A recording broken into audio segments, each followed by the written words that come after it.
Fala galera, sejam bem-vindos a mais um episódio Papo com Lendas. Estou aqui com o nosso grande mestre Estevão Meneghetti. Bom demais, galera, episódio 14 do Papo com Lendas. E antes da gente começar, lembre-se, olha aí se você está inscrito no canal. Se você não é inscrito ainda, se inscreva, vai ajudar muito o nosso canal. Deixa seu like, compartilha com o maior número de pessoas, porque hoje a gente vai ouvir uma história sensacional de um cara que é um irmão que eu construí dentro desse negócio, um cara que tem muito resultado, tem muita credibilidade para falar do nosso negócio. É uma grande lenda que a gente tem aqui com a gente. Hoje, diretor Rubi, Rodrigo Camarinho. Obrigado, irmão, pela presença. Fala, meu mestre. Sensacional. Obrigado pelo convite. Valeu, Ricardo. Valeu, Estevão. E é isso aí. Então, bater papo, né? Bater papo, Falar cara, da vida, falar de negócio, Exatamente. falar de ganhar dinheiro, de Gostamos, lifestyle. né? Bom demais. É isso, irmãozão. Vamos, pra gente começar, já virou tradição aqui do nosso podcast. Antes de tudo, né? Quem que é o Rodrigo antes da venda direta, antes do marketing de relacionamento? O que você fazia? Se apresentar um pouquinho pra galera. Legal, show de bola. Bom, acho que todo mundo tem uma história antes do marketing de rede e a maioria das pessoas que se envolve não tem uma história que daria muito indícios, assim, sobre vou fazer isso. E a minha não é diferente. Sou professor de matemática de formação. E... É bom de número. Cara, sou bom de número, mas, né, de outras coisas, eu acho. De conta, né? De não é conta, nem de número, é bom de acho conta. que é mais isso, mais de enxergar as coisas por uma perspectiva diferente. E eu acho que é legal de falar isso. O matemático, ele tem um jeito de pensar diferente.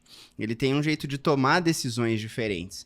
E eu acho que foi um pensamento mais lógico, um pensamento mais analítico a respeito das coisas. É claro, né, que a gente decide muitas coisas por emoção, o nosso negócio ele é movido à emoção, e essa foi uma das coisas que, inclusive, no começo, assim, eu tive muita dificuldade. Eu via os grandes eventos, eu via aquelas pessoas todas se aplaudindo e levantando, e aquela empolgação, e aquilo, de longe, fazia parte da minha personalidade, assim, eu levei um tempo para entender que aquilo era parte. E se era parte, eu ia ter que desenvolver um pouco daquela habilidade. Em contrapartida, né, toda essa formação acadêmica, ela fez com que eu analisasse números, analisasse se era bom, se era ruim, analisasse prós e contras. Então, o meu pensamento, ele sempre foi mais dentro da caixinha no que diz respeito à tomada de decisão. E foi isso que fez com que eu começasse com isso. Porque, né, eu não tinha só sido formado matemático, eu tinha escolhido essa carreira para minha vida, então eu fui fazer mestrado, depois eu fui fazer doutorado. Claro que a minha carreira ela começa em paralelo ao mestrado, dentro do marketing de rede, mas eu já tinha escolhido isso, fazer mestrado, fazer doutorado, me tornar professor universitário, ser um professor concursado. Deixa eu te perguntar uma coisa. Opa! Como que é o doutorado de matemática? Minha namorada faz doutorado de biologia, então ela estuda algo específico. Como que é? Qual que é a ideia do doutorado de matemática? Você vai analisar uma nova forma de fazer multiplicação? Como que é? Cara, essa é uma curiosidade bem comum, assim, porque as pessoas elas acreditam que matemática é só número, né? Que parece que... Não é? Não. Eu fiquei até pensando, será que eles estudam numerologia, tá ligado? Quais são as áreas dos números, assim. E dentro da matemática tem alguns campos, né? Então tem a matemática pura, que daí é essa matemática que as pessoas imaginam, né? Contas cada vez maiores, cada vez mais complexas, né? Para quem é engenheiro, né? Trabalhou ali com cálculo integral dupla. Parece que vai ficando cada vez mais difícil as contas, né? E nessa matemática pura, sim. O estereótipo de matemático que as pessoas pensam, quando você pensa assim, alguém matemático. Nerd. Meio avoado, meio que olha mais para dentro de si. Ele é o cara que estuda isso. Aí a gente tem uma outra área que é a matemática aplicada. Então, tudo hoje tem matemática, né? Hoje a gente está aqui dentro de um estúdio de podcast, esse microfone funciona por conta de algumas teorias matemáticas, a TV, as luzes, as câmeras, então tudo isso é campo de estudo da matemática aplicada. E aí há uma junção entre essas duas matemáticas, digamos assim, né? Muito do que se estuda na matemática pura, busca-se depois aplicações e coisas extremamente complexas são criadas daí. Os matemáticos, os físicos, eles estão à frente no pensamento. É tipo, para falar de um cara que todo mundo conhece, as teorias que o Einstein desenvolveu dentro da cabeça dele há exatos 100 anos, elas estão conseguindo ser mostradas, explicadas, a gente vivencia isso hoje. Que massa. Então, quando você entra num banco e numa farmácia e a porta abre sozinha, Tipo, aquele sensor é uma teoria desenvolvida pelo Einstein. Que doideira. Caraca. Então, e ninguém imaginava Sim. abrir portas daquele jeito na época do Einstein. Uhum. Então, primeiro surgiu uma coisa, uma ideia, um conceito, ele desenvolveu isso na cabeça dele, escreveu isso e veio até hoje e as aplicações elas começam. E existe um terceiro campo, que é o campo da educação matemática. E esse era o meu campo. Então, para a frustração da maioria das pessoas, eu não sou um gênio da matemática. Eu estudava mais essa parte de educação matemática, que ela não é tão complexa matematicamente falando, porque a gente estuda como ensinar matemática, como as pessoas aprendem matemática, que tipo de pensamento matemático a gente consegue desenvolver nas pessoas, mas há toda uma teoria que é um pouco mais filosófica, um pouco mais pedagógica. Então é um estudo, ele é mais leve no sentido de contas, Sim. mas ele é mais profundo no sentido de conhecer de gente, comportamento de humano. comportamento. Legal. E era isso que eu fazia. Uhum. E aí a gente, nessa época de mestrado, eu comecei a estudar uma teoria holandesa, fui para a Holanda estudar dentro do instituto que desenvolveu essa teoria, né? Foi muito legal a experiência, Caraca. assim. Que massa. E foi aí que eu conheci o marketing Mas de você rede. tava na Holanda ou você tava no Brasil? Você tava no Brasil. Eu comecei o mestrado no Brasil, daí eu fui para a Holanda. Uhum. Quando eu voltei da Holanda, eu voltei numa terça, numa quinta, 2 dias depois eu fui a uma apresentação. Que massa.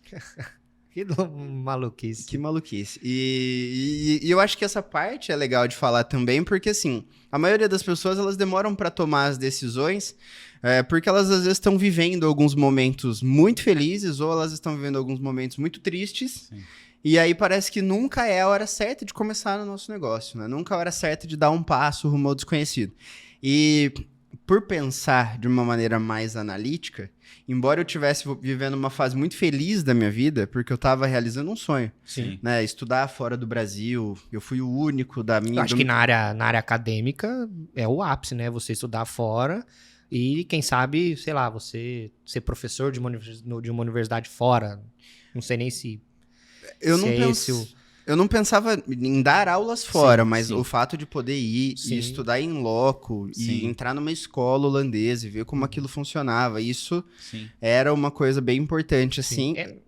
Pro meio acadêmico é super, né? Super. E na minha ocasião eu ainda estava muito mais feliz porque eu era o único. Ninguém tinha ido, ninguém topou Caramba. a minha ideia. Aham. Quando eu anunciei que tinha surgido uma oportunidade lá e tudo, que foi uma oportunidade de fazer, né, uma experiência dentro da universidade, assim, eram 60 pessoas, 12 nacionalidades, ninguém topou. A galera achou que eu tava meio maluco, assim, Aham. tipo, que não tinha nada a ver, que não era hora, e aí eu fui. Eu fiz a aplicação e passei, e aí eu banquei, porque também ninguém quis bancar, Sim. e isso tem muito a ver com o nosso negócio, porque no ano seguinte, eu já tinha ido uma vez, aí no ano seguinte surgiu a mesma oportunidade. Eu já trabalhava com marketing de rede, e nessa oportunidade fui eu e mais 5 pessoas da universidade. Aí E aí- você já levou mais gente com você. Aí eu já levei mais gente, e dessa vez eu fui bancado. É isso que eu- Então aquilo que... Bancado assim, né? A universidade custeou Sim, a teve minha bolsa. ida, tudo. E Você desbravou o oceano Exatamente. e depois você que agora... começa um negócio sozinho, você investe sua energia, você investe seu dinheiro. E aí depois parece que você abre as portas para que as outras pessoas façam a mesma coisa. Sim. E o nosso negócio é igualzinho. Exato. Às vezes você vai começar sozinho, às vezes você vai começar desacreditado, as pessoas vão achar que você tá meio maluco e depois começa a dar certo. Sim. Depois começa a funcionar, depois começa a rolar, e aí as outras pessoas tendem a seguir o mesmo caminho. Então, é mais ou menos assim o início. Nossa. Que legal. E aí, beleza. Você foi convidado para ir numa... Foi numa reunião aberta que você... Fui que numa você reunião foi. aberta. E fui convidado pela minha namorada, né? Acho que aqui legal. já vai a primeira dica aí para quem trabalha com marketing de redes. Se você está começando, a melhor coisa que você pode fazer é mostrar rápido para as pessoas que te conhecem. Né, que são próximas a você. E a minha namorada na época, hoje é minha esposa, Sim. Thalita, arquiteta. Que está convidadíssima para vir aqui bater um papo com a gente no Papo com Lendas Ela também, tem uma porque história é fenômeno. incrível. Tem que trazer, vou falar. Isso. Vou dar o recado. É isso, fazer um manda corte assistir aí. o episódio. Exatamente. Ela tinha acabado de começar. Ela era arquiteta, trabalhava numa construtora. Começou com você na Holanda. 2 dias antes. Ah, no dia que você chegou. Não, 2 antes de eu chegar. Ela foi Olha a um só. churrasco E nesse churrasco surgiu o assunto marketing de rede. E aí bateram um papo, era uma galera, uma confraternização. E ali ela sempre gostou de diversificar, de empreender. Assim, ela tinha esse perfil muito mais do que eu, inclusive. E aí ela se cadastrou no domingo. Na terça eu cheguei e na quinta ela me levou na reunião. Foi a primeira pessoa que ela levou. Aquele convite que não dá pra pessoa negar. Sim. Né? Tipo, mãe, vem em casa. Falar pro namorado, vamos comigo numa palestra. Sim. A gente vai. Ainda mais depois de passar um tempo. Ainda mais depois de passar Qualquer rolê, tô dentro. Era mais ou menos isso. Eu costumo brincar, que era assim, vamos jantar? Vamos assistir filme, comer pipoca? Vamos numa palestra? Vamos também. Né? Mas é isso, né? O começo, ele pode ser mais simples se a gente tentar não complicar. Né, as pessoas mais fáceis, elas serão seus primeiros clientes, elas vão ser os seus primeiros cadastrados, elas vão ser aquelas pessoas que eventualmente vão te dar um voto de confiança porque elas são próximas. Até quando você pega os grandes líderes, você sempre observa um padrão, né? De que não tem muitos parentes fazendo, né? Família, parente, não tem. Amigos próximos. Sempre é mais lista fria do que ou indicação, segunda linha, tal, que estourou. Então, a ideia de entrar no negócio e já começar a falar rápido com essas pessoas é como se fosse uma extensão da sua rede. É como se você ligasse um alerta, né, para muita gente. Os seus amigos vão ouvir alguém que está precisando de uma oportunidade e vão poder te indicar. Vão ouvir alguém que está buscando acabar com a celulite, reduzir peso, vai te indicar. Então, é uma fonte de indicação muito grande, né? E eventualmente funciona, né? Sim. Saem os primeiros cadastros, mas tem isso. Sim. Né? Eu acho que esse início é um momento de treino, é um momento de romper aquela barreira do medo, de começar a fazer alguma coisa. E aí, com essas pessoas é mais fácil. É claro, né, que a gente evita de falar para as pessoas isso. Né? A gente deixa com que as pessoas constatem. Né? Que essas... Claro, a gente está sempre perto, gerenciando frustrações, expectativas, né? Meu irmão, minha irmã vende, meu irmão precisa, minha mãe é top, tem tudo isso, então a gente tenta ir controlando e gerenciando um pouco dessa expectativa, porque a gente sabe que, estatisticamente falando, né, não serão essas pessoas, os grandes líderes, os cadastrados e tudo, mas a gente não pode falar isso. Sim. Porque pode acontecer Exato. dessas pessoas todas próximas se tornarem distribuidores. A gente tem N exemplos, inclusive na nossa empresa, na Jones, né, do próprio Fabiano Barcelos, que tem seus dois irmãos cadastrados, um em cada rede, os dois são grandes líderes. Então a gente não fala, mas a gente sabe que mas tem exatamente essa função. Né? Tipo de, agora eu faço isso também. Se você conhece alguém que precisa disso ou daquilo, é comigo que tem que falar. Me e indica. tem que fazer. Sim, Exato. legal. E você não ficou desconfiado, sei lá, tipo, 2 dias depois, vamos numa palestra, você só topou, não perguntou nada, só Pra falou, ela? pra Pra ir? Thalita. Não. Tipo... Não, porque, na verdade, é porque eu achei mesmo que eu tava indo numa palestra. Eu não tinha, talvez, e aí, né, talvez ela fez na inocência. Não sei se ela foi treinada pra fazer o que ela fez. Acho que não, porque não dava tempo. Mas, tipo, ela me chamou pra uma palestra de empreendedorismo. Ela não me chamou para uma reunião de negócios, onde haveriam produtos, empresa e tudo aquilo que acontece na reunião. Então, pra ir numa palestra, um convite fácil. Sim. Ela mentiu? Não. Ela omitiu? Talvez, mas eu não acredito mesmo que ela tenha feito, assim, na má intenção, até porque era eu, né, tipo... E talvez se ela tivesse explicado, eu ia ter feito algumas perguntas. Mas ia acabar indo do mesmo jeito. Mas ia acabar indo né? do mesmo jeito, óbvio. É pra mostrar quem manda, né? Que no caso é ela. Exatamente, é sempre assim. Homens, obedeçam. É o melhor caminho. Então eu não tive muito essa objeção, mas eu cheguei lá, né? A hora que eu cheguei na apresentação, eu estranhei tudo. Por quê? Primeiro, né? Porque eu não fui orientado como ir nessa reunião. Então, quando eu cheguei lá, as pessoas elas estavam mais bem vestidas do que eu.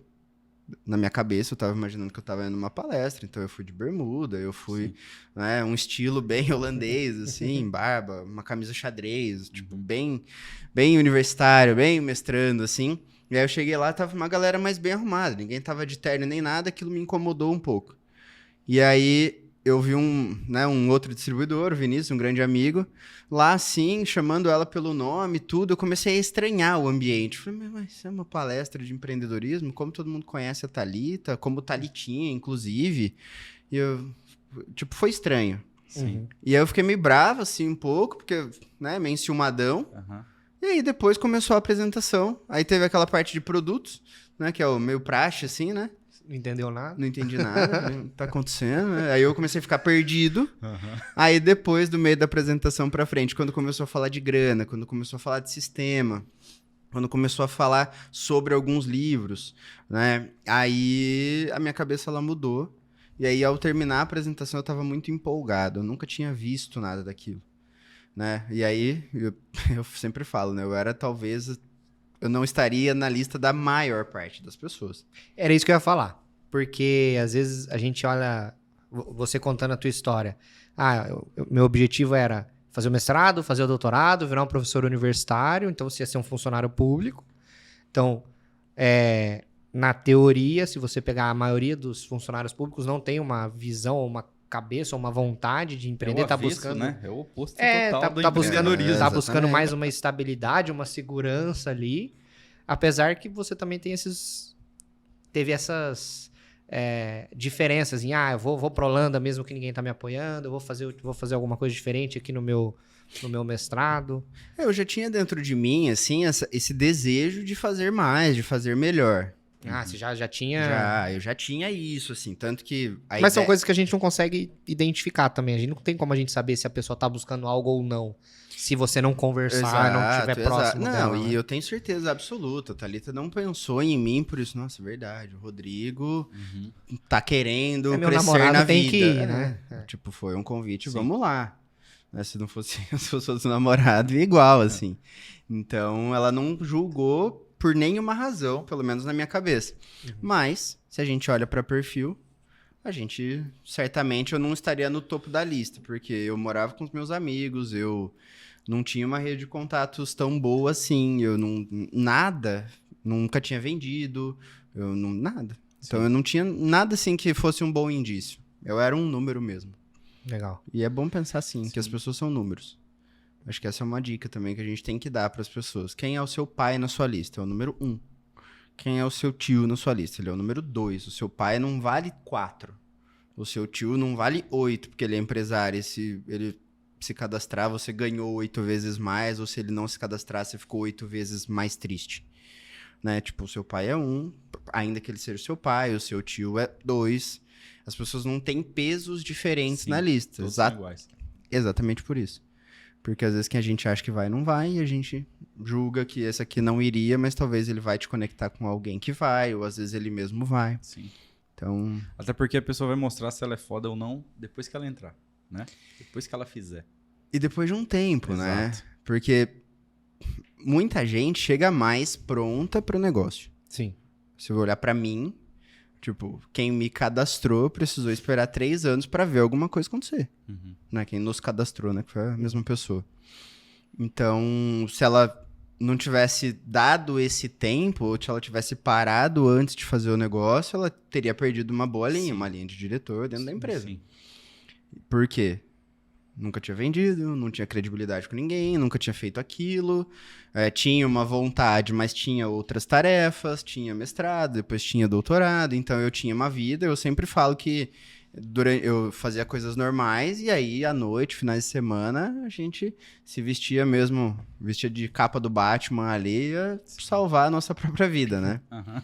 Legal. E foi assim. E você falou que você assistiu o plano, ficou empolgado e você se cadastrou? Você começou junto com a Thalita? Como foi a decisão? Eu me cadastrei. Uhum. Eu me cadastrei até porque a gente era namorado. Sim. E nem passou pela minha cabeça, assim, vamos fazer junto. Era uma proposta que pra mim ali não cabia. Sim. Né? Eu acho que cada um vai ver isso de um jeito diferente, mas acho que a primeira coisa era namorado. Uhum. E o namoro pode acabar. Uhum. Sim. Né? Então, não passou também pela minha cabeça, mas hoje, olhando pra trás, eu penso dessa maneira. Por quê? Porque eu já vi várias histórias de, vou fazer com meu namorado, e não sei o quê. Daí o namoro acaba, às vezes o cara que tava cadastrado e a menina que tava fazendo, e aí fica essa situação meio ruim. Então, eu fiz o meu cadastro. Uhum. No dia seguinte, só que o que me fez realmente entender e pegar tudo pra fazer foram os livros, né? Eu rapidamente fui no shopping, comprei o livro O Negócio do Século XXI e O Pai Rico, Pai Pobre, eu li nos próximos 2 dias. E aí eu falei, não, é isso. Que massa. Não foi pela emoção. Você se cadastrou pela emoção, mas você começou a fazer realmente pela razão ali, pelo que você leu nos livros. E assim, daí volta um pouco, né, no Rodrigo. Tipo, eu só estudava. O meu trabalho era estudar. Estudante de mestrado estuda. O que ele tem que fazer da vida? Ele tem que estudar, desenvolver algo, melhorar algo, propor isso num texto, que eles chamam de tese ou de dissertação. Então, basicamente, o trabalho era estudar. Então, pra mim, isso era simples de entender. Pô, você tá começando um negócio novo, o que você faz? Estuda o básico, inclusive. Sim. Né?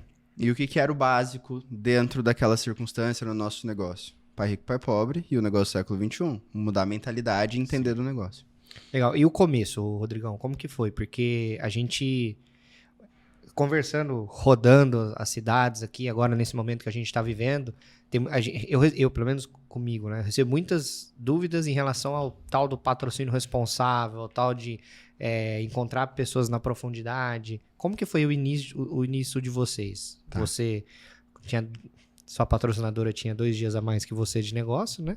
Mas tinha a patrocinadora dela, tinha o Puff, o Cadu, que já era a linha ascendente de vocês. Como que foi esse começo lá em Londrina? Já tinha um sistema rodando? Já. Então, daí assim, por mais que nós tivéssemos 2 cadastros, a gente trabalhava junto. Então não era uma coisa do tipo, faz o seu que eu faço o meu. Sim. Né? Isso foi bom, porque hoje, depois de tanto tempo, depois de 10 anos já de profissão que a gente vai completar, a gente mantém os 2 cadastros, mas... Tem os 2 cadastros. A gente ainda tem, Um é a primeira posição, mas o nosso cadastro de diretor é onde a gente trabalha até hoje. Todos os cadastros novos que a gente faz são nesse primeiro cadastro. Então a gente tem a primeira posição ali. Ele é uma posição que tá guardada ali para um filho, para Arthur. a gente guarda. Se ele quiser, né? Não, mas tá lá. Tá lá. E então a gente começou o trabalho, mas daí assim, começam os primeiros desafios. Porque não existia um sistema de treinamento, existia um sistema de trabalho de opens. Como o negócio ele estava começando a crescer em Londrina e a gente entrou meio nessa onda, era tipo, chama os seus amigos e vem pra cá. Sim. Ninguém sabia muito de técnicas de convite, ninguém sabia de técnicas de coisa alguma. Era uma coisa de experimentar. Não tinha treinamento, tinha. não tinha material de treinamento. Né? Tinha A os gente treinamentos nas fazia lá reuniões, as nossas mas... coisas, exato. A gente fazia as nossas coisas lá nas reuniões, tinha uns slides que tinham os 10 passos, inclusive, isso Legal, tem já 10 tinha, anos já, Que já vem desde o Dexter Yeager, né? Ele que criou o padrão. Exato, os 10 passos eles estão lá para isso mesmo, assim, comprovado, funciona. Então era aquilo que a gente replicava muito. Mas daí começa a esbarrar nos primeiros desafios, né? Os primeiros contatos, triste, né? Pega o lencinho, vamos chorar, porque eu fui falar com todos os meus amigos. Aliás, os primeiros erros, né? Eles começam imediatamente. Patrocínio responsável não teve. Por quê? Porque eu fui na reunião, cheguei na minha casa, eu tenho uma facilidade grande de decorar as coisas. E você morava com os caras, né? Então tinha 2... Esses foram os 2 grandes problemas. Porque eu morava com os caras e eu decorei a apresentação inteira. Então, quando foi... Matemática. Eu já peguei a apresentação. Não, foi bem assim. Sim. Eu fiz coisas que as pessoas levam 2 anos pra fazer. Em 30 minutos. Isso foi ruim, mas bom, porque eu já comecei a fazer. Sim. Eu peguei... Eu acho que é mais positivo do que negativo, né? É. A pessoa ser independente. Não, é porque Então, depende.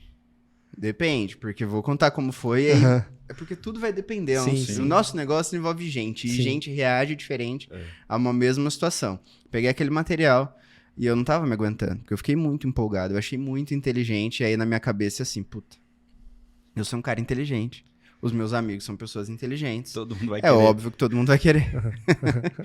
Grande erro. Vamos ficar todos multimilionários rápido. Exatamente. Não, e eu cheguei na minha casa e eu peguei uma folha sulfite e eu já montei a rede. Com os nomes deles. Com os nomes deles. Falei, aqui é o Rodrigo, que chamava o Rodrigo também, né? O Lins. Aqui é o Boracéia, porque todo mundo que se junta pra estudar numa cidade recebe o apelido que é a própria cidade. Então eu morava com o Lins, com o Bora, que é o Boracéia, com o Piracicaba. Tipo, tinha nome. Aí o Lins, porque era o meu melhor amigo, o Boracéia, porque já era empresário. E aí eu fui posicionando o resto da galera na folha sulfite. Falei, pau na máquina, é isso aqui. E aí, Essa é minha lista e... Não, essa é vai minha dar rede, certo. não era essa é minha minha lista. rede. Não tinha lista. Ninguém me falou, faça uma lista. Cara, As pessoas eu já falaram, fiz pensa nos seus amigos. Aham. Eu já pensei na rede. E aí, eu não aguentei. 2 da manhã, eu tava lá, acordado ainda, empolgado. Eu fui no quarto do Lins. Ele, mano, vem cá. 2 horas da manhã. Às 2 da manhã. Ele deve ter ficado felizão. Não, ele acordou, pá, de samba canção. Eu falei, o que aconteceu? Aí eu, não, chega aqui, eu tenho um negócio muito louco pra te mostrar. Pai, ele entrou no meu quarto, eu mostrei o plano pra ele. Aí ele, top, da hora isso aí. Voltou pra dormir, ele acordou, um anjo passou por ele, aí falou o anjo no ouvido dele, vai lá e xinga o Rodrigo. Tipo, e aí foi isso que ele fez. Antes de sair de casa pro trabalho dele, ele falou, você tá louco? O que é isso? Não sei o que, para, você tá ficando maluco, nada a ver isso daí. E foi e me desencorajou. Eu falei, tá bom, ele é burro mesmo. Isso tudo na minha cabeça, né? E aí eu fui falar com outro, e o Danilo também não quis. Eu fui falar com outro, com outro. Falei, caceta. Tem alguma coisa errada. Nenhum quis. O que aconteceu com a minha rede? quis. Tá desistindo? Nem começou e não tem ninguém. E aí, zero. Nenhuma das pessoas são cadastradas até hoje. Sim. Há 10 anos. E aí, por isso, foi bom porque você já começa a fazer, mas muitas pessoas numa situação como essa, de falar com seus 10 melhores amigos. E aqueles 10 melhores amigos eram tudo que eu tinha mesmo. Tipo, todo o resto, assim, da minha lista era, tipo, de mim pra baixo, era triste, assim. Era duro. Então, muita gente desiste aí. Sim. E aí... A maioria eu acho que desiste aí, né? É E um aí, choque muito pesado. Só que eu tinha lido os livros. Então, assim... E a maioria não lê. Exato. E eu tinha uma informação que os caras não tinham. Então, na minha cabeça, tipo, reforçou a ideia. Eu fico falando de São Paulo, mas não são. Hoje são todos bem-sucedidos, tá todo mundo muito bem e tudo nos seus trabalhos que eles escolheram, alguns empresários, outros concursados, outros funcionários de grandes empresas. Mas na minha cabeça, essa história do burro, assim, eu uso para ilustrar. Né? Eu tinha uma informação, os caras não tinham.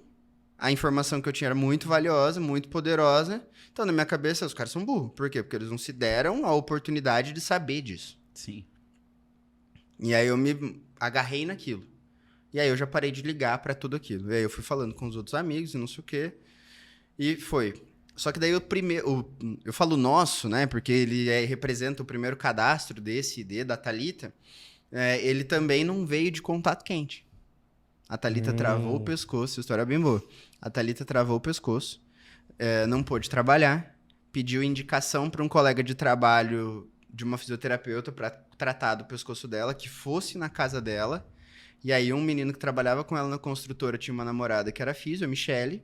A Michele foi, e aí ali, enquanto a Michele manipulava ali o pescoço da Thalita, a Thalita falou, vai ter uma reunião, vamos lá.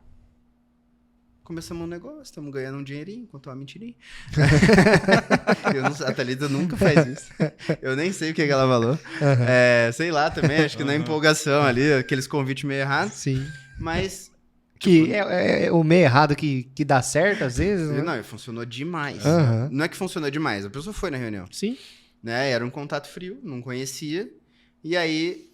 surgiram alguns problemas antes dessa reunião, tipo, o farol do carro do Alfredo, que era o namorado, estava quebrado há meses. Naquele dia isso se tornou um problema. Tipo, não dá pra ir porque o farol tá quebrado. Sim. Mas, pô, já tava quebrado. Uhum. E aí a Michelle insistiu e eles foram pra reunião. E quando terminou a reunião, a Michelle se cadastrou na hora. E aí a Michelle era uma japonesa que estava muito envolvida com a comunidade de fisioterapeutas e japoneses. E aí, em 15 dias, tinha uns 30 japoneses no nosso time. Que massa. Caraca. Uma credibilidade absurda, né? Eles todos se juntaram, essa foi a nossa primeira linha. Óbvio que a gente não ganhou dinheiro, porque a gente tinha uma linha forte de um contato frio, e aí depois a gente começou a convidar outras pessoas e a fazer o negócio, enfim. Mas a gente focou muito em ajudar a linha da Michelle, então a gente abriu mão de ficar fazendo muito do nosso para ajudar essa rede a crescer. A Michelle avançou títulos bem antes do que a gente, se tornou uma referência, assim, na época. E aí, o segundo cadastro, que na verdade seria o terceiro, porque eu era o primeiro, a Michelle, e aí o próximo foi a Natália. Natália era uma amiga que estudou com a Thalita na UEL, arquitetura, que morava em São Paulo. Aí a Thalita ligou pra ela, falou, oi, Tuti, tudo bem? Tuti é o sobrenome. Vai ter uma reunião na Avenida Paulista, no Teatro Gazeta, do negócio que eu tô fazendo, você não vai? A Natália foi. Chegou lá, ela adorou, saiu pra jantar com a galera, e aí ligou pra Thalita e falou, me cadastra aí nesse pacote maior. Tipo, bem diferente do que normalmente acontece. Você liga pra alguém que tá longe, pra ir numa reunião, do outro lado da cidade, a pessoa vai, sai pra jantar com a galera que ela não conhecia, e tudo funcionou. Uhum.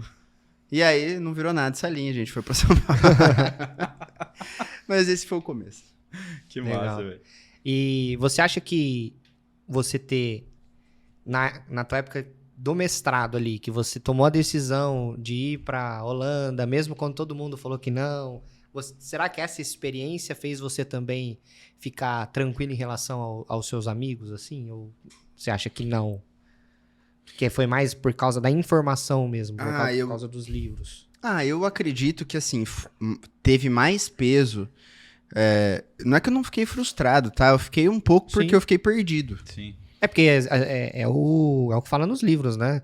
Que o amador, que era o que a gente é no começo, a gente pensa nos primeiros amigos, toma os primeiros nãos e aí, acabou a lista, né? Com quem que eu vou falar, Exatamente. Né? Eu fiquei meio frustrado, meio perdido, porque daí era isso.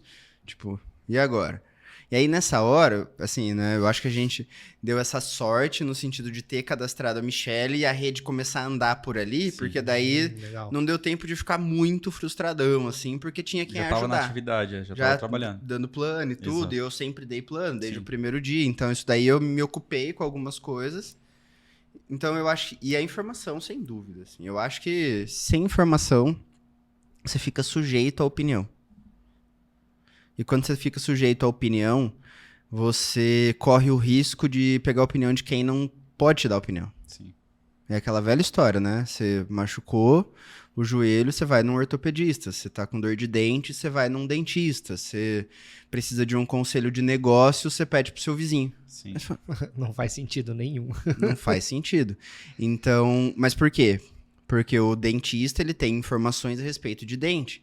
O ortopedista, ele tem informações a respeito de ossos, de articulações, daquilo que ele trata. E o seu vizinho, ele acha sobre negócios, ele acha sobre política, ele acha sobre as coisas. Então, é uma série de opiniões. E se você der sorte, essa opinião casa com aquilo que você estava achando, mas na grande maioria das vezes vai ser divergente. Então, ficar refém de opinião é muito complicado. Informação sempre. E é o que eu falo para todo mundo que começa. Vai ler os livros. Legal. Exatamente, as pessoas elas vão... Essa ideia de aceitar a opinião fácil é ao longo da carreira toda, né? Em todas as áreas. As pessoas elas simplesmente aceitam como verdade o eu acho. O eu acho ele não tem valor nenhum. É comportamento comum, né? Não é um comportamento dentro do nosso negócio. Sim, as pessoas exato. só replicam o que elas fazem na vida do nosso negócio. Hoje as pessoas... É que tá na moda, né? Também. Hoje o Instagram é uma beleza. Exato. Porque ele ajuda muito, mas assim, quantas pessoas abrem uma caixinha lá, indicação de restaurante. Por que você quer ali? Você quer uma opinião de alguém, você quer interagir com a pessoa, você quer dar uma... Não, então pedir opinião para as pessoas é um negócio que a gente faz na nossa vida. Tipo, vou casar. Você vai pra sua mãe e fala, mãe, será que o menino é bom? Né? Vó, será que o menino é bom? A gente tende a pedir opinião sobre todas as coisas, só que para algumas coisas, a opinião do especialista ela é muito diferente do que uma opinião para fazer um bolo. Exatamente. Então, no nosso negócio, a gente tem que começar a moldar a cabeça dos novos distribuidores para isso. Existe uma diferença entre opinião e informação. E já teve casos comigo que às vezes alguém próximo a mim me deu opinião tal... Depois eu falei com um profissional da área, ele falou a mesma coisa e a pessoa depois cobrava. Quando eu falei, você não deu importância. Exatamente, porque era uma opinião. Agora, com um profissional é a verdade. É algo com base, né? E tá tudo bem. Sim. É isso, né? Porque tem opinião que é baseada em informação. Exato. Não é aquela coisa assim, não é porque o seu tio não é político que ele não pode te falar de política. Às vezes ele, como hobby, estuda. Às vezes ele, como alguém que acompanha muito, sabe mesmo do que está acontecendo. Não significa que uma opinião vinda de um não especialista não seja baseada em informação. O grande problema é quando a gente confia em uma única. Sim. É aquela coisa do médico, né? Todo mundo... Quando fala disso, assim, as pessoas já se atentam assim, tipo, você foi num médico e aí o médico deu um diagnóstico que você tá com câncer. Na hora, você vai falar assim, preciso de uma segunda opinião. Por quê? Porque você sabe que se aquilo for verdade, pode mudar a sua vida. Sim. E aí você vai num outro médico. Se esse médico falar, não, ele se confundiu, você vai falar assim, não, preciso de uma terceira opinião. Sim. Você precisa fazer um triple check aí, né? Uhum. E se esse outro cara, ele fala assim, não, realmente... Confirma o diagnóstico. Ainda assim, há uma grande chance de você querer uma terceira opinião. Por quê? Porque você sabe que aquela opinião, aquela informação, ela tem potencial de mudar a sua vida dali pra frente. Sim. E as pessoas, elas não dão essa mesma importância para um negócio que elas estão começando. Que também tem potencial para mudar a vida. Exatamente. E era isso que eu concluí, que exatamente tem o mesmo potencial de mudar a sua vida. Sim. Então, cuidado. Cuidado com quem você se aconselha. Exatamente. Cuidado com quem você vai conversar a respeito de algumas coisas, porque as pessoas têm suas verdades, têm seus vieses. Então, às vezes... E como que você falou que você sempre fala pro pessoal da tua equipe ler os livros, né? Mas como que você faz esse início de trabalho com eles, né? Como que você... Uma vez a gente teve um treinamento com o Beto, foi lá em Londrina, que acho que foi depois do seminário que ele juntou... Acho que foi até pra Jades e acima, que ele juntou a galera e ele foi falando de como que era a vida de um distribuidor, que ele foi comparando com um ser humano, né? Que primeiro ele é um recém-nascido, que depois ele virou adolescente, até ele virar na fase adulta, que é onde ele vai ter os resultados. Enfim, não vou entrar muito em detalhe. Mas como que você faz essa blindagem do seu time hoje? O pessoal começou, beleza, vai ler os livros. Mas não é só isso, né? Porque a maioria também nem vai ler os livros. Eu já gosto de...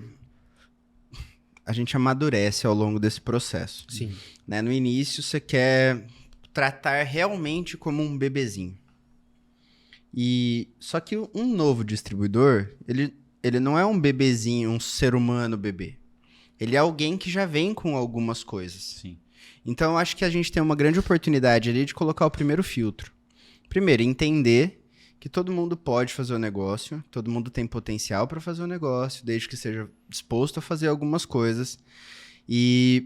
Então, conseguir de alguma maneira identificar um mínimo de disposição é o que eu tento fazer nesse início. De que jeito? Eu vou sentar com essa pessoa, né? Hoje eu tenho feito um trabalho bem mais local, aproveitando essa fase pós-pandemia. Eu acho que a gente está na hora de voltar ao presencial, a fazer isso que a gente está fazendo aqui. Então eu vou sentar com a pessoa e é o basicão do basicão. Mostro o EuBlack, indico os primeiros vídeos para a pessoa assistir, né? Então você vai assistir esses vídeos, você vai assistir esse. Indico onde a pessoa vai colocar os documentos dela no J-Office. Tipo, eu não faço mais junto. Sim.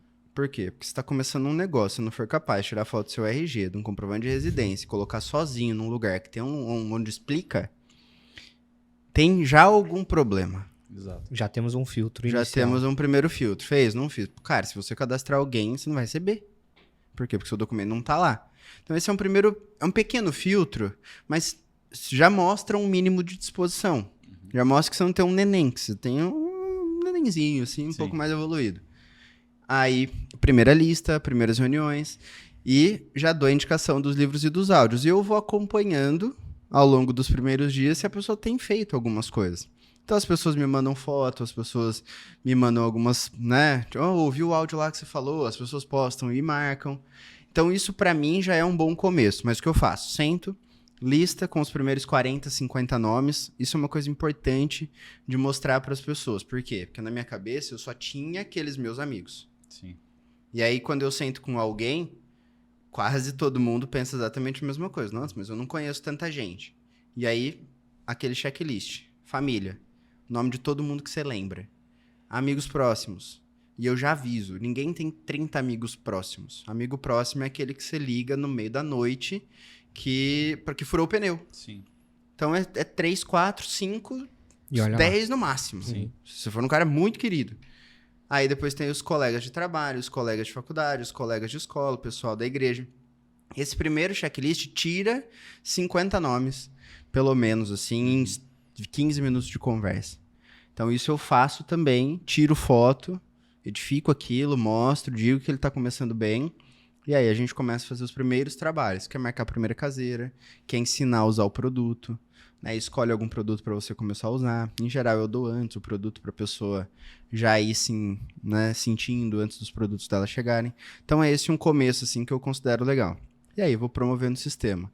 E o segundo filtro tá aí, compromisso com o sistema. Sim. Né? A pessoa que participa das reuniões online, que assiste os treinamentos, que vai nos eventos presenciais.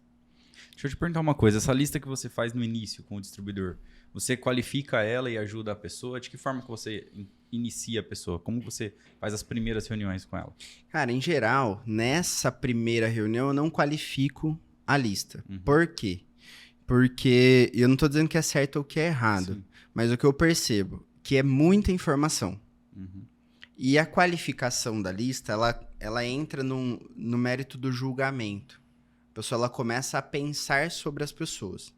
Então eu não quero naquela hora, eu quero criar uma sensação positiva de que ela começou um negócio, de que ela vai ter um sistema de treinamento, que ela precisa daquelas informações que ela tá vendo e que ela tem pessoas suficientes para falar. Sim. Então essa é a minha intenção nessa primeira conversa.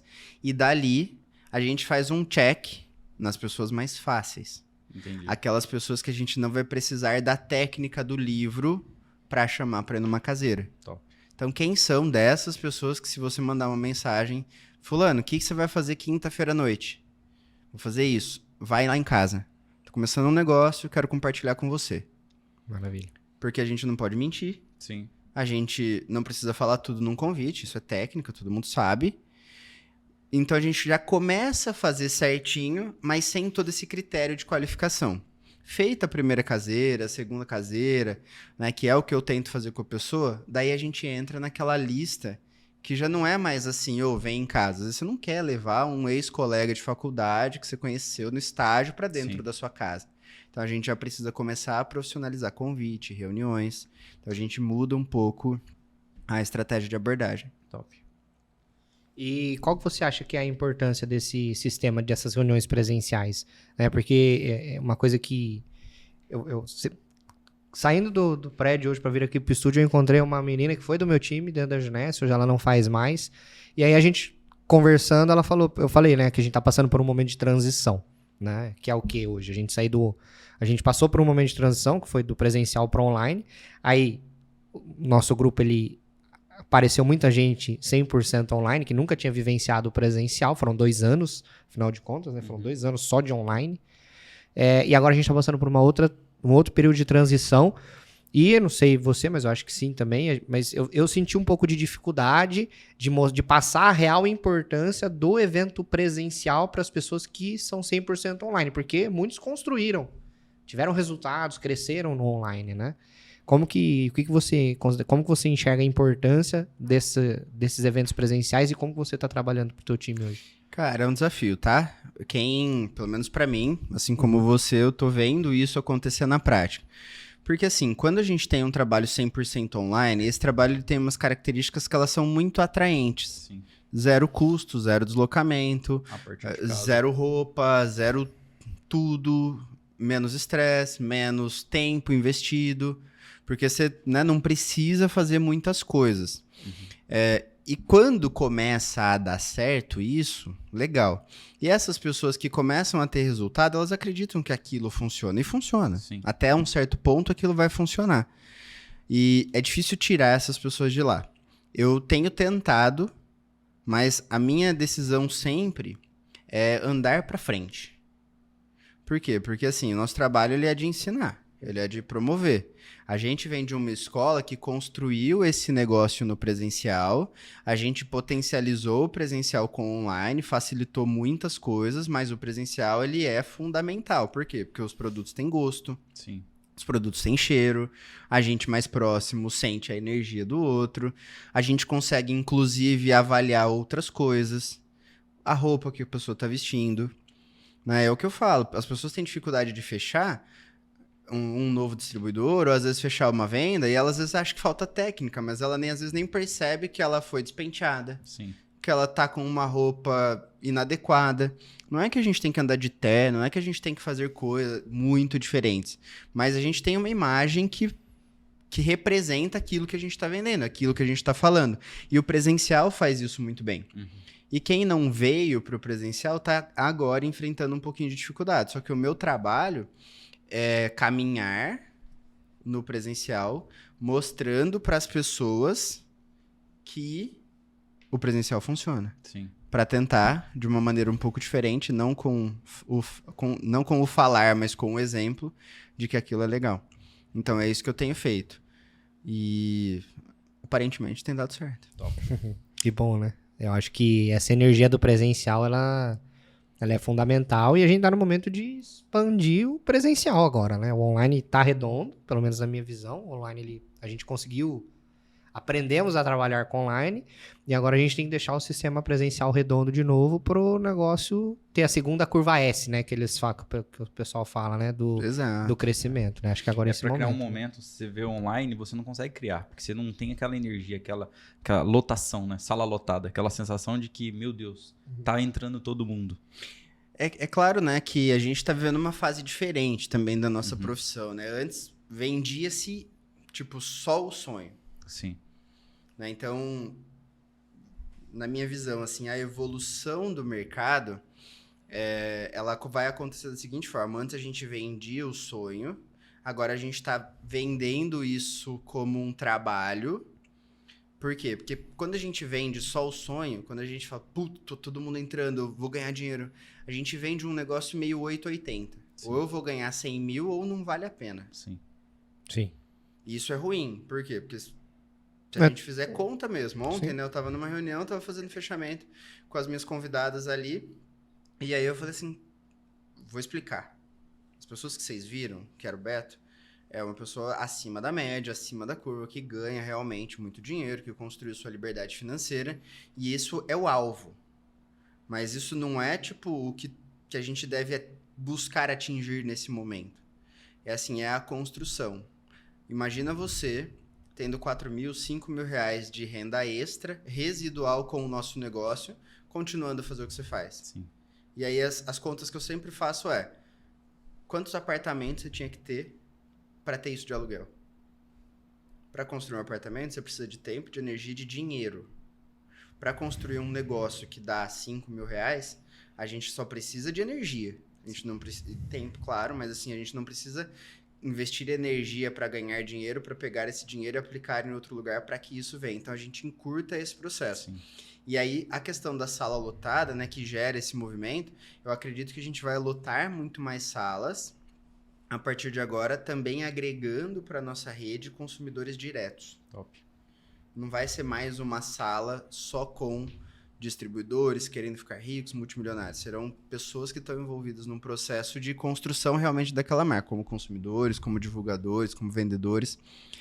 Mas é fundamental. Top. O Maravilha. presencial não tem o que falar. Irmão, você já foi reconhecido pela Juness como um dos diretores de maior recrutamento no Brasil, né? Como que você faz esse trabalho hoje do recrutamento? Porque vou perguntar as coisas que eu sei que você é bom, né? Sei que você é um cara que tem um nível acima da média, né? Do recrutamento. Como que você trabalha isso no seu dia a dia? Porque você é diretor, você tem uma equipe grande que você tem que estar ajudando também, mas mesmo assim você tem uma atividade pessoal, um resultado de atividade pessoal acima da média também. Bom, primeiro porque eu acredito muito que essa quantidade de linhas é da quantidade que vai vir a qualidade, então eu me mantenho fazendo isso. E aí a questão do como, eu busco a todo momento estar me conectando com pessoas diferentes e eu não tenho restrição em falar com as pessoas. E eu acho que esse é o ponto. Porque tá todo mundo, todo dia, buscando, conhecendo novas pessoas. Mas as pessoas, elas enfrentam barreiras. Elas colocam barreiras, aliás, nessa coisa de falar com as pessoas. Então, por exemplo, eu tenho uma agência de marketing. Eu tenho clientes nessa agência de marketing. Eu não tenho problema nenhum em falar com os meus clientes da agência de marketing sobre Juness. Em falar para eles que me pagam todo mês para cuidar do marketing da empresa deles, pra gente fazer um negócio juntos. Pra mim, isso não é um problema. E eu vejo muitas pessoas assim, mas eu sou dentista, eu não vou falar com o meu paciente. Eu sou engenheiro, eu não vou falar com o dono da obra. Eu sou pedreiro, eu não vou falar com o engenheiro. Eu sou isso. As pessoas, elas começam a criar barreiras ali, e isso impede muito que a gente consiga continuar recrutando, porque a gente fica limitado a pessoas que a gente conhece, que a gente julga, em geral, ou igual a gente ou pior. Então, me manter em contato com pessoas, ambientes diferentes, mas não ter restrição em falar com as pessoas, eu acho que isso é o grande... Se existir um segredo, é esse. Sim. Eu falo mesmo. E aí a Thalita faz a mesma coisa. Então, é um negócio que a gente faz junto. E a Thalita não tem nenhum problema, é zero problemas em me indicar os clientes dela de arquitetura para eu apresentar de Unesp. Ela não tem problema nenhum em vender produtos para os clientes dela que contratam ela como arquiteta. Então a gente leva isso muito bem. E aí a nossa rede, ela tá sempre... Nossa rede de relacionamento, ela tá sempre mais infladinha. E aí é fácil de levar as pessoas na reunião. E aí o que faz converter? Né? Porque tem isso. Não ter restrição para falar é uma coisa, porque daí você atrai as pessoas para uma apresentação, para um Aumenta o número de café. apresentações, E o que faz converter? A nossa postura profissional. Muita gente me fala, qual que é a dica de fechamento? É isso. Não é o que você fala. Existe técnica de fechamento? É claro. A técnica, ela encurta um pouco do processo. Mas se você for alguém muito técnico, que não passa confiança, que aquela pessoa tá olhando para você, e ela olha para sua vida, e ela não enxerga que você é a pessoa certa, não há técnica que resolva. E aí isso vem um pouco da nossa história. A gente construiu isso, essa reputação. Né? Os nossos trabalhos tradicionais, a gente faz eles da melhor maneira possível para que as pessoas falem, não, é o Rodrigo que faz o marketing. É o Rodrigo que foi para a Holanda, é o Rodrigo que fez mestrado, é o Rodrigo que fez doutorado. Esse histórico, ele ajuda na hora de um novo cadastro. Mas isso foi construído. Por que foi difícil os nossos 3 primeiros anos? Porque fala agora, legal, recruta pra caramba e tudo. Os 3 primeiros anos, eles foram muito desafiadores. Por quê? Porque a gente deu essa sorte de cadastrar a Michelle, então uma malinha ali foi, só que a gente não tinha toda essa credibilidade, eu especialmente. Estudante de mestrado, morava com os meus amigos, na ocasião a minha vida era fazer festa, a minha vida era mais de bagunça e de estudo do que de algum nível de profissionalismo. Então era difícil recrutar. E um dos grandes benefícios de ter me envolvido com a Unesp foi esse. O fato de eu ali ter encontrado um grupo de pessoas diferentes, querendo crescer, querendo evoluir. Esse grupo de pessoas se tornou a minha rede de relacionamento, embora eles já fossem da Unesp. Só que essa rede de relacionamento, eu comecei a andar mais com essas pessoas, começou a criar uma imagem diferente para quem estava de fora. Top. E isso é muito poderoso. Se você, assim como eu, não tem credibilidade com as pessoas que você conhece, você precisa da Unesp, você precisa do marketing de rede. Por quê? Porque isso vai te colocar em contato com outras pessoas. A tendência é você se afastar de um grupo, se aproximar de outro. E nesse se afastar de um e se aproximar de outro, você começa a se comportar de maneira diferente, falar de coisas diferentes. E isso faz com que essas pessoas te enxerguem diferente. E aí a sua credibilidade, que antes era uma, passou por aqui, agora ela começa a ser outra, e as pessoas começam a te enxergar de um outro jeito. Sim. Top. Então esse caminho de sou alguém, passo pelo marketing de rede, volto para esse grupo anterior, essa visão de quem tá voltando é muito diferente, ela é poderosa. Maravilha. E então, a maioria dos seus recrutamentos não vem da internet, não vem de mídia social, é mais do dia a dia mesmo. Isso é um insight legal. Isso é um insight legal. Se alguém tava esperando o truque da internet, se lascou, que não é comigo. Eu faço prospecções online, mas funciona muito pouco perto do presencial. Sim. É assim... É um número muito maior, né? Eu tenho na minha cabeça a questão de otimização. E assim, otimiza-se muito mais falando com as pessoas assim, conhecendo as pessoas. Já recrutou online, Rodrigo? Online, nunca, né? Sempre precisou, não de forma automática. Já prospectei online, já funcionou, especialmente na pandemia, porque era tudo online. Uhum. Mas assim, honestamente, eu não tenho paciência para ficar mandando 100 mensagens por dia no Instagram, esperando 30 me responder o meu bom dia, para que dali eu tente estabelecer alguma conversa para que uma pessoa venha falar comigo. Sim. A minha disposição para isso é zero. E uma vez eu vi num livro... Esse livro. Recrutamento na mídia social. Vi nesse livro. Ele falando que isso não é duplicável. Claro. Porque eu preciso falar com 200 pessoas para cadastrar um. Quantas pessoas vão Pouca fazer gente tá isso, disposta a fazer isso, né? Não é duplicável. Não, e assim, a gente tá vivendo um mundo online, um mundo mais digital. Mas a coisa mais legal que eu ganhei no marketing de rede em 10 anos, claro, dinheiro, viagens, tudo isso é importante. Mas, pô, foi a possibilidade de eu fazer negócio com outras pessoas, foram as habilidades de comunicação, de envolvimento, de criação de rapport, de poder estar com outras pessoas sem parecer o cara que eu era. Né? Isso foi o maior ganho, a pessoa que eu me tornei. E a internet te tira tudo isso. Ela vai tirar das pessoas. Quem insistir em só trabalhar online pode até ganhar dinheiro. Uhum. Pode até ganhar dinheiro. Mas vai perder a melhor parte. Sim. Você vai ganhar dinheiro sozinho, você vai ganhar dinheiro sentado na bunda na cadeira da sua casa, você vai construir um negócio frio, você não vai construir relacionamento com as pessoas, porque aquilo virou um trabalho de robô. Sim. E isso, na minha opinião, faz, além de todo o trabalho extra, não vale a pena. Né? Porque o negócio, eu falo, né? O marketing de rede ele tem que ter um senso de utilidade para as pessoas.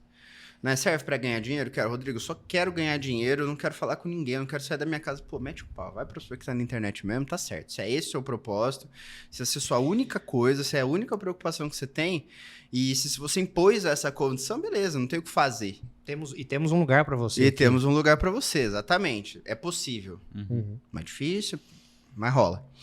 Agora, qual é a outra utilidade? É essa criação de network. Ninguém nunca fez network atrás de um computador. Sim. De decente, de fato, de envolvimento, de interesse, de criar relacionamento de verdade, de saber quem é o pai, quem é o filho, o que come, de sentar num bar e tomar um chopp, de sentar num café e tomar um café com a pessoa, de realmente criar isso. Ah, eu quero desenvolver habilidades de venda, de liderança, de comunicação. Não existe líder na internet. Não existe um excelente comunicador da internet. Ah, mas eu vejo no Instagram. Não, cara, o trabalho dele foi feito na rua, foi feito em cima de um palco diante das pessoas. Sim. O que você vê na internet é um filme. Então, funciona.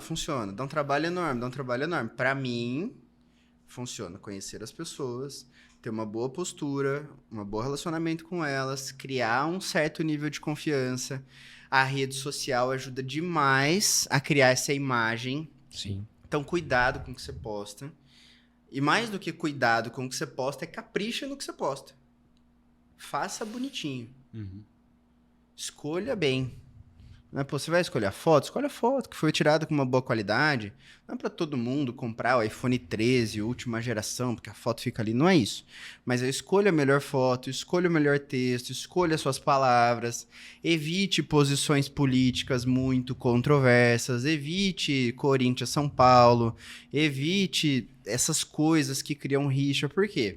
Porque ali você mostra aquilo que você precisa mostrar para as pessoas. Que você é alguém que está buscando crescer, que está querendo evoluir. Então a pessoa ela cria ela te vê, ela te conhece. Daí você adiciona essa pessoa na sua rede social, ela tem essa imagem. Uhum. Isso tudo se soma e aí quando você fala com as pessoas, o seu número ele melhora demais. Sim. Tipo, né? Agora eu vou falar algo que vai jogar contra mim. Eu não preciso falar com 10 pessoas para recrutar uma. Que é a média. Não preciso. Então, a minha eficiência ela é muito maior do que isso.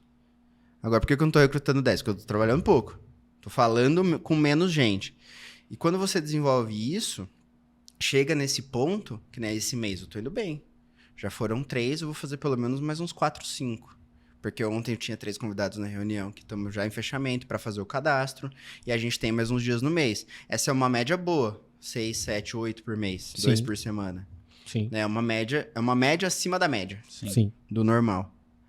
Mas é isso. É trabalhar mais em cima da construção da sua imagem, do seu relacionamento, que o trabalho se converte, fica mais fácil. Isso é tão forte que às vezes você apresenta o projeto para uma pessoa, segue ela lá no Instagram, e só por acompanhar ela, você desiste de cadastrar ela. Você já percebe que ela é uma pessoa que vai prejudicar seu negócio. Por posicionamento, esse monte de coisa. Exato. Do mesmo jeito, se você for assim, você também... A pessoa não vai querer ter você na vida dela. Não vai querer como um parceiro de negócio. É bem isso. E às vezes a pessoa ela perde mais tempo tentando alguma fórmula mágica na internet do que saindo de casa, se relacionando, conhecendo gente nova, fazendo coisas que são importantes para ela, né? E eu vejo que as pessoas às vezes deixam de... Sei lá, às vezes a pessoa deixa de ir numa academia porque ela quer recrutar na internet, mas na academia ela poderia estar conhecendo gente, deixa de fazer um curso que ia ser legal para ela, mas não, eu vou recrutar na internet. E perde a parte do relacionamento, né? É que é o mais difícil, né? É se expor, é se colocar numa posição onde você pode ser rejeitado. Ninguém quer isso. Sim. E por isso que ninguém tá muito disposto a fazer. Né? Mas, cara, não adianta, né? Meu mestre, nesses fechamentos que você falou, que a sua eficiência é maior, você acredita que é pelo como que esse posicionamento você define, por exemplo, na questão de um fechamento? Você conduz a pessoa a tomar a decisão de realmente fazer. As pessoas precisam de direção. Uhum. As pessoas... As perguntas técnicas, elas direcionam. Tipo, e aí, beleza, Ricardo? Tá, gostou? Vamos trabalhar junto? Não. Aí começa a técnica. E as perguntas, elas vão levando você a tomar uma decisão. Sim. Ricardo, só pra gente entender, quanto que você gostaria de ganhar nos próximos 6 meses com isso daqui? 10 mil. Pô, legal, 10 mil. Quanto tempo você tem pra trabalhar por semana? Eu tenho X. Essas perguntas, elas vão te ajudando. Tipo, então se eu te ajudar a ganhar em 6 meses, 10 mil reais trabalhando 4 vezes por semana, isso cria um plano de ação. E isso que é importante. As pessoas, elas precisam dessa direção. Por quê? Porque dá medo. Por exemplo, ontem estava em fechamento, a pessoa me falou mais de 2, 3 vezes, você vai me ajudar? Sim. Ela falou, porque eu conheço as pessoas, mas eu não sei vender. Então as pessoas elas precisam exatamente desse direcionamento. E eu acho que é isso. E aí, além do direcionamento da técnica, tem o direcionamento da sua visão para o momento, para o negócio, para aquela ocasião. Então hoje eu estou trabalhando muito essa questão do mercado. Pô, hoje a gente está aqui em Maringá. Quantos habitantes tem em Maringá? 400 e pouco. 400 mil habitantes. Cara, na minha cabeça é assim, hoje a gente tá aqui, a gente vai fazer uma reunião para 50 pessoas. Se 50 pessoas fizerem um excelente trabalho para atingir o público-alvo para o nosso negócio, a gente precisa de pelo menos mais uns 2, 3 anos. Então percebe, eu já dou números para as pessoas, já fica um pouco mais materializado. Falo, tá, então você tá começando com a gente agora. O seu papel aqui é esse, aquele. A gente vai fazer dessa forma. Uhum. Tipo, e pra cada pessoa é diferente. Tipo, o cara tá aqui em Maringá, é um tipo de direcionamento. O cara tá em Londrina, é um tipo de direcionamento. Que bairro que você mora? Sei lá, fala um bairro daqui. Centro. Zona 7. Como? Zona 7. Zona 7, que é tudo por zona, é verdade. Você mora aqui na Zona 7. Ó, na Zona 7 a gente tem isso. A gente tem X salões de beleza, a gente tem esse grupo aqui de nutricionistas. Então, se a gente atingir essas pessoas, a gente pode ter esse tipo de resultado. São essas coisas que vão falando assim, pô, é verdade, lá tem mesmo.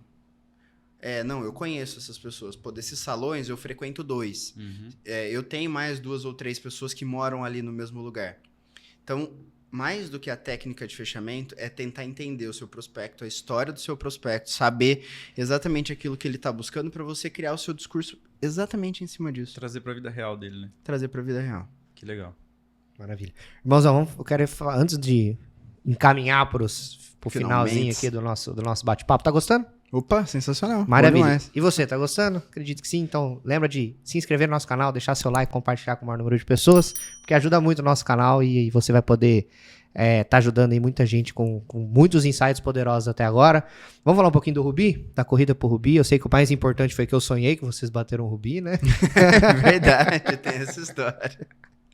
E é verdade, eu sonhei que eles bateram o Rubi, cara. E ele foi... Você podia sonhar com Esmeralda, Com Esmeralda, logo, né? Ajuda nós aí com esse sonho.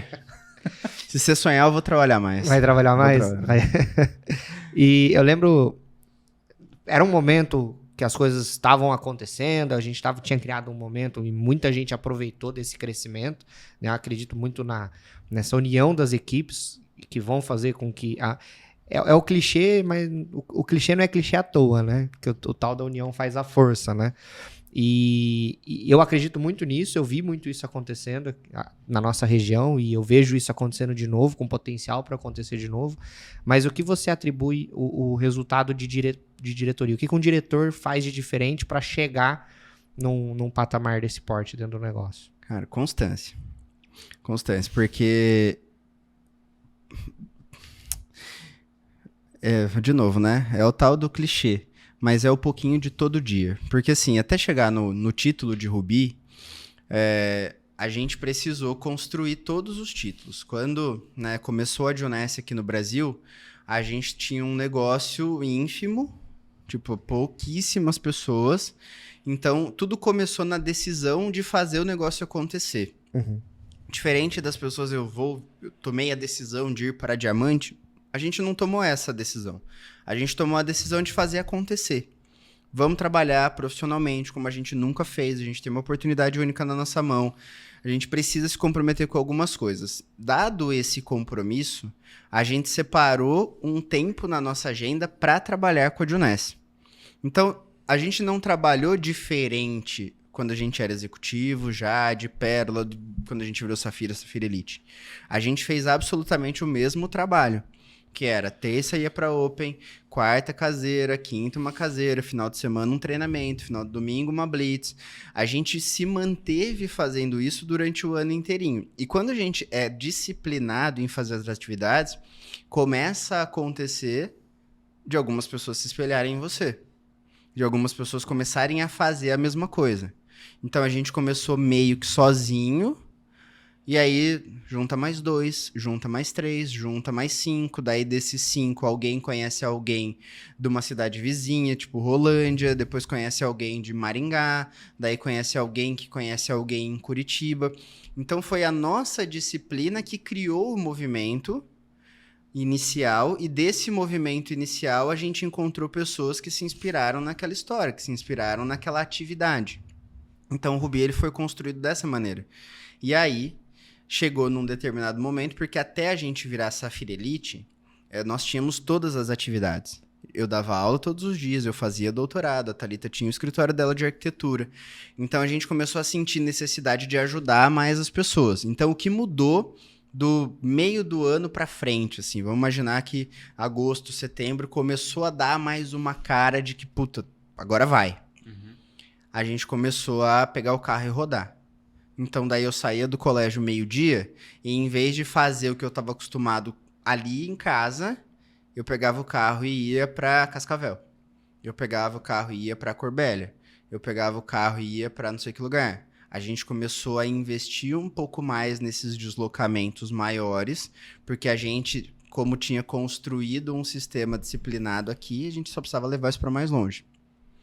E aí, pegava avião para Bahia, pegava avião para Goiânia, para Anápolis. Então, a gente começou a fazer isso com todas as atividades. Então, disciplina. E aí, o seu negócio ele começa a tomar corpo. Você começa a encontrar pessoas engajadas, querendo esse mesmo movimento. E você começa a se deslocar para raios cada vez maiores. E aí, no final desse ano, a gente atingiu o nível de Safira Elite. Daí, eu pedi demissão. Aí, eu tive mais tempo para quê? A minha agenda de doutorado ela era mais flexível. Eu já tinha cumprido os créditos, eu já não tinha mais aula, eu tinha o grupo de pesquisa segunda-feira, eu tinha as outras atividades, mas eu conseguia executar elas numa hora um pouco mais tranquila. E aí a gente começou a viajar mais.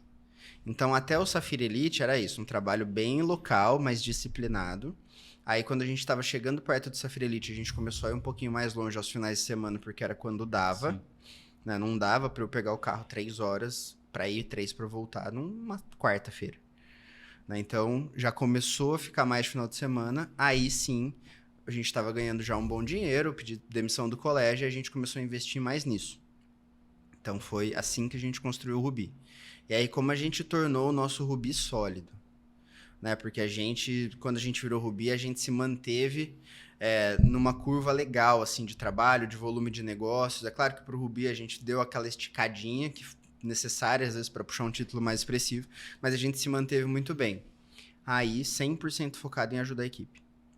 2017, que foi o ano que isso aconteceu, eu recrutei quase nada, mas o meu time recrutou muito.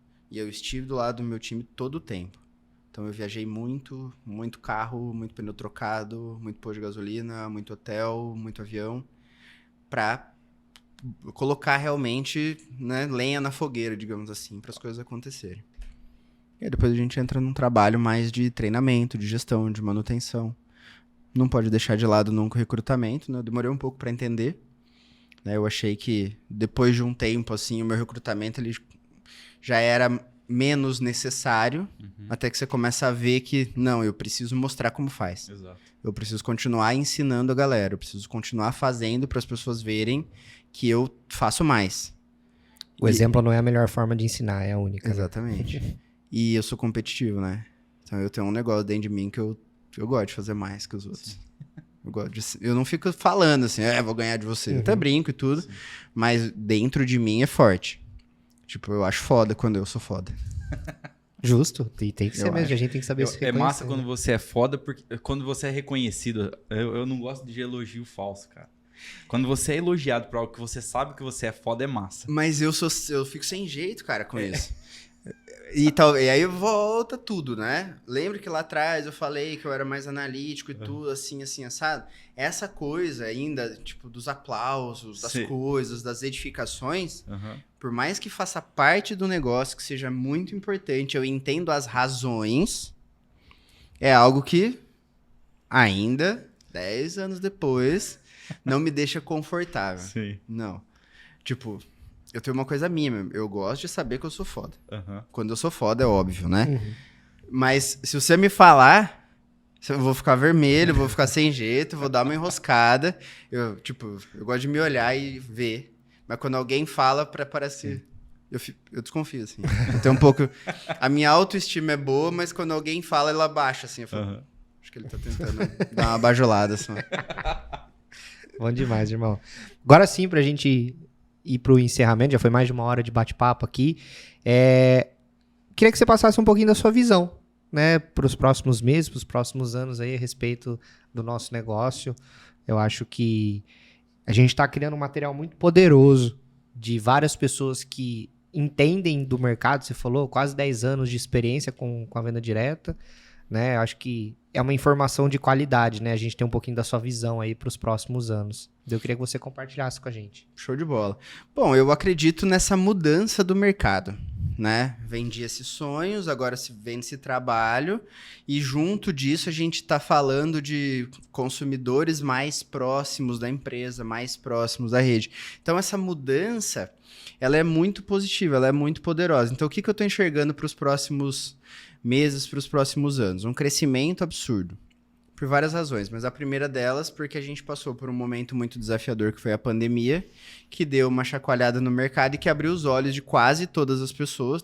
Tem gente dormindo ainda, mas quase todas as pessoas de que é importante ter uma segunda fonte de renda, e o marketing de rede é o melhor jeito para isso. Então, quando muita gente tem uma necessidade, que é essa segunda fonte de renda, e a gente entende que a gente tem a solução para essa necessidade, a hora que a gente juntar um grupo forte de pessoas para resolver esse grande problema da população, a gente vai crescer absurdamente. Esse é o primeiro ponto. Existe uma necessidade, existe um grupo se formando que vai atender essa necessidade, e aí ninguém para mais.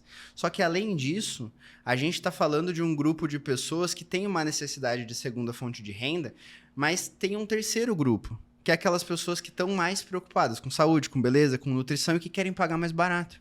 Sim. E muito, muito em breve, essas pessoas terão a chance de realmente pagarem mais barato nos seus produtos de consumo, bonificando toda uma organização, toda uma rede. Então é um spoilerzinho aqui de uma mudança de estratégia que vai fazer com que as pessoas realmente queiram. Vai fazer com que as pessoas realmente desejem aquilo. Falando, não, assim eu consigo comprar mais barato, assim eu consigo estar mais perto de vocês, assim eu consigo participar de algumas coisas, assim ser um mega líder. E aí, dessa massa de pessoas que vão estar perto da gente, a gente com o nosso olhar, com a nossa visão a respeito de comportamento de pessoas e tudo, a gente vai conseguir dali extrair aquelas pessoas que serão os top líderes da rede. Então, eu acredito que essa mudança de estratégia ela vai ser muito positiva. E mais do que isso, né? A gente está falando de um momento muito poderoso onde os títulos intermediários eles passarão muitíssimo em breve a ser muito mais bem pagos, o que vai estimular um crescimento gigantesco das pessoas que estão começando, um incentivo gigantesco dessas pessoas para atingirem esses patamares. Então, isso é muito poderoso. É você saber que ao atingir um determinado nível, o seu ganho ele sai de X para 7X, 8X. Top. Isso é poderoso, né? Então, tá na hora da gente trabalhar.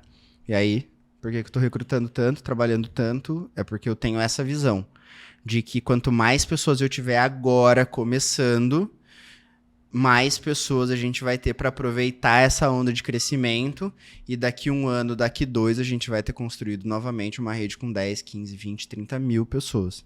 Por quê? Porque a gente tem público para isso, que a gente tem mercado para isso. Maravilha. Eu Vamos tô trabalhar? querendo sair daqui pra trabalhar, mano. Então vamos? Vamos. Irmãozão, Blitz de convite agora, ao vivo aqui, ó. irmãozão, queria te agradecer pela presença. Pra mim foi extremamente valioso. Massa demais. Né, eu falo que eu sou a pessoa que mais aprendo aqui, porque eu pego ao vivo, tiro minhas dúvidas, depois eu assisto mais umas 5, 6 vezes o episódio completo.